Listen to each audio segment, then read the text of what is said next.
Good morning! This is J. Michael Tawakal. Welcome to Concept Prime.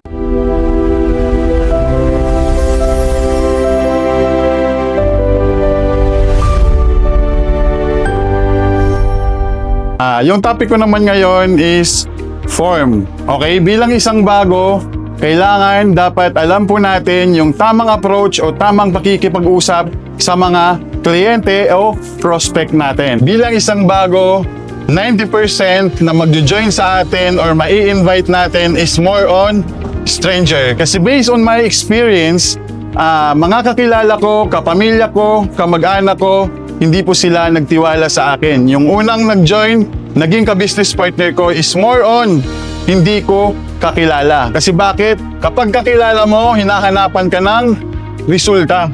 Okay, so since baguhan ka pa lang, dito sa negosyo natin, kailangan dapat may maipakita ka muna doon sa mga pamilya mo or kaibigan mo bago sila mag-join. So dito sa topic ko na to, meron tayong dalawang pamamaraan paano natin ma-share yung negosyo natin sa mga kausap natin. Unang-una, meron tayong tinatawag na direct approach. Yung direct approach, ito naman yung direktang i-share mo sa mga friends mo sa Facebook, sa TikTok, yung negosyo mo. Pangalawa naman, meron tayong tinatawag na indirect approach na which is dito, magbibuild ka ng rapport sa mga kausap mo at dito mo ma-apply yung form na tinatawag. Pero paano nga ba? Ano nga ba yung form? F stands for family. Okay? So napaka-importante na habang kausap mo yung prospect mo ay kailangan nalalaman mo kung ano yung background or status ng pamilya niya. Okay? Kung kamusta yung pamilya niya, kung ilan yung anak niya, kumusta yung asawa niya, may mga kapatid ba siya para alam mo kung paano mo siya papasukan ng negosyo. O stands for occupation. Dito naman sa occupation, kailangan dapat nalalaman natin sa mga prospect natin kung ano ba talaga yung pinagkakakitaan nila. OFW ba sila? Or kung ano yung trabaho nila?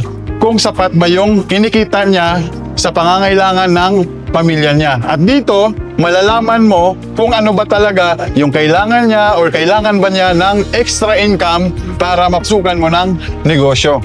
R stands for recreation. Dito naman sa recreation, kailangan alam mo or alamin mo sa mga prospect mo kung ano ba yung pinagkakaabalahan nila every time na may free time sila.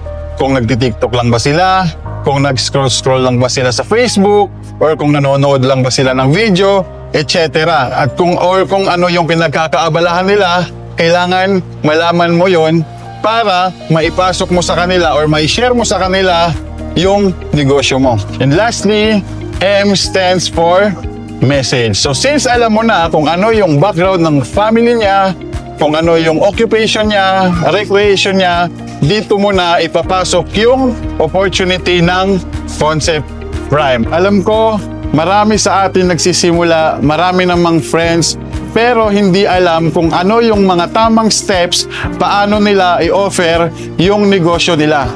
Okay?